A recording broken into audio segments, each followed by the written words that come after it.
phone, you would have done it already. Now back to the Kelly Cutrara Show on Global News Radio 640 Toronto. All righty. Welcome to it. Good to have you along. I want to talk about the Ontario Civil Liberties Association. They sent a letter to the Director General of the World Health Organization asking him to detract the recommendation advising the use of face masks in general population to prevent COVID-19's transmission. I was just looking at some footage of us all, walking down the street like it's normal to wear a face mask. And it is not normal. It's a new reality that we are in the midst of. And not my face mask when I left the house this past weekend. I just about freaked out. I'm like, oh my gosh, I don't have a face mask. I'm not going to be able to go in anywhere. I didn't have anywhere to go, so that was fine. But here to talk about their decision to write the letter is Denis Rancourt. He's a PhD researcher with the Ontario Civil Liberties Association. Welcome to the show. Good to have you on. Pleasure to be here, Kelly. Okay, why did you send a letter?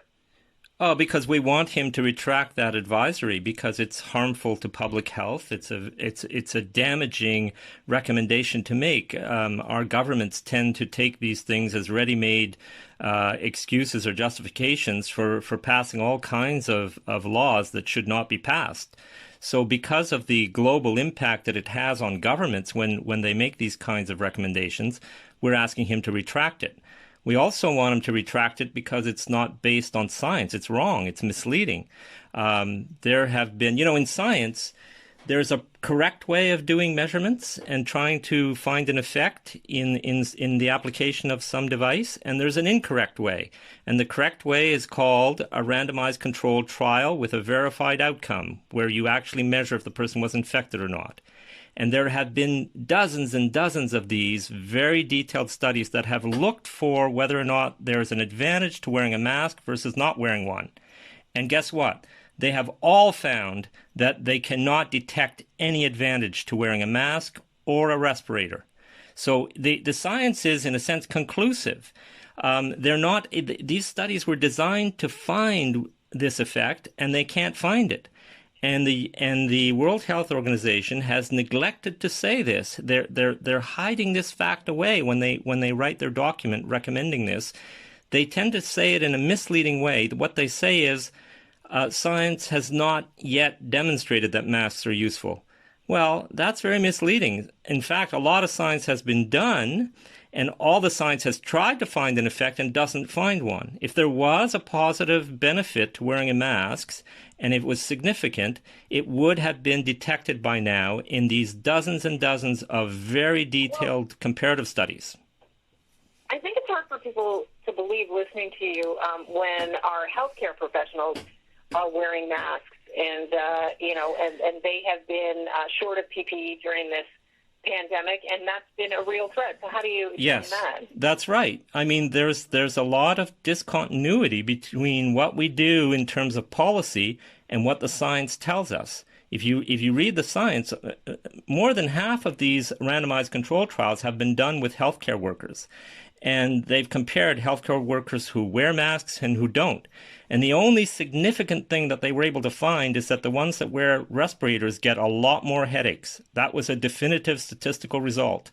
But in terms of I think we'd have a lot of healthcare workers just calling in to disagree with you on that. But well, they can. That's not.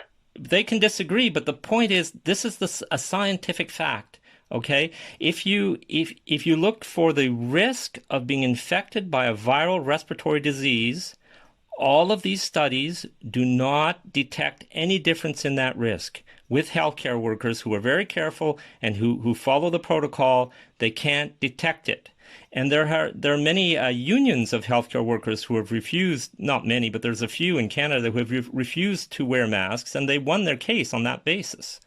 So, well, they probably refused to wear masks because they weren't the proper masks that they wanted. No.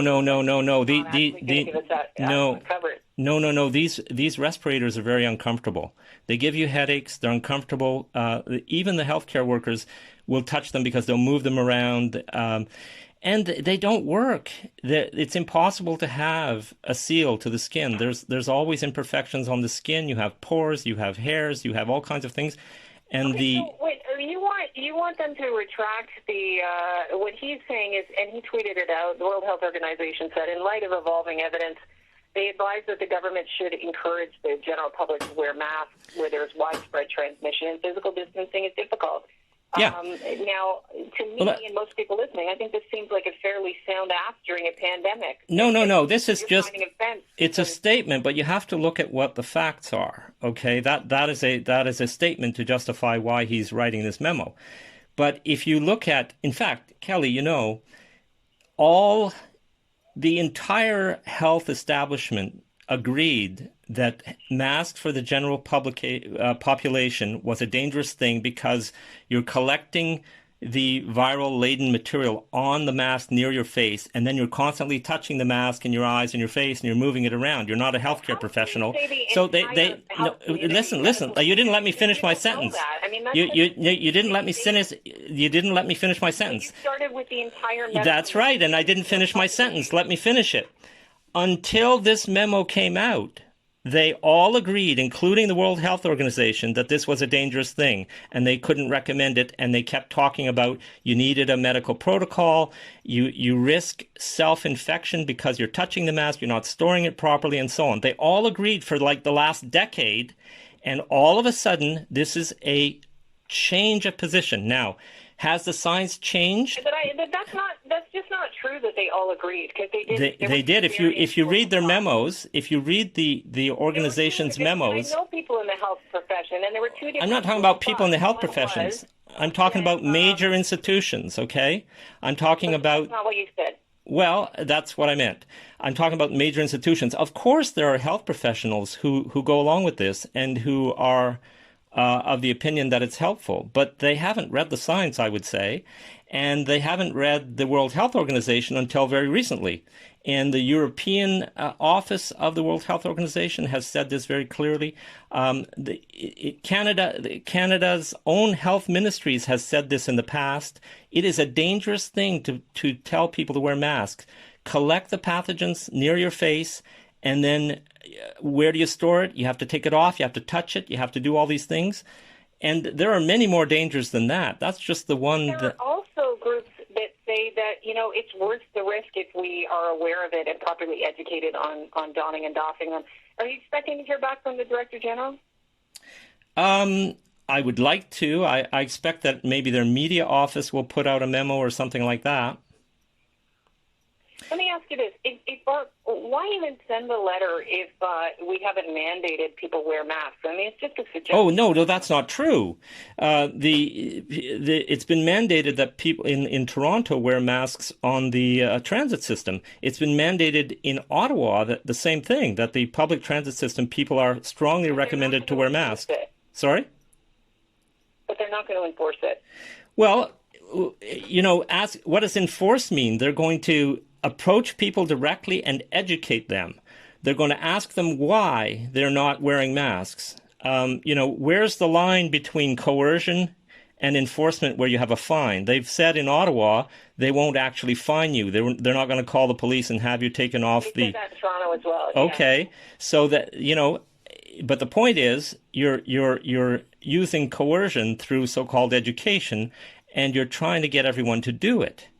But there are. I got to leave it at that, unfortunately, because I'm actually at the end of my show. But I appreciate your time. I don't necessarily agree with your stand on things, but I appreciate you sharing it with us. Well, the letter is up there for people to read.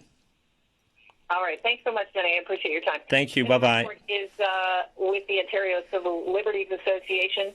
I'm still donning my mask, I got to be honest. All right. We're going to take a break and say goodbye. Alan Carter will take over next. Thanks to Mary.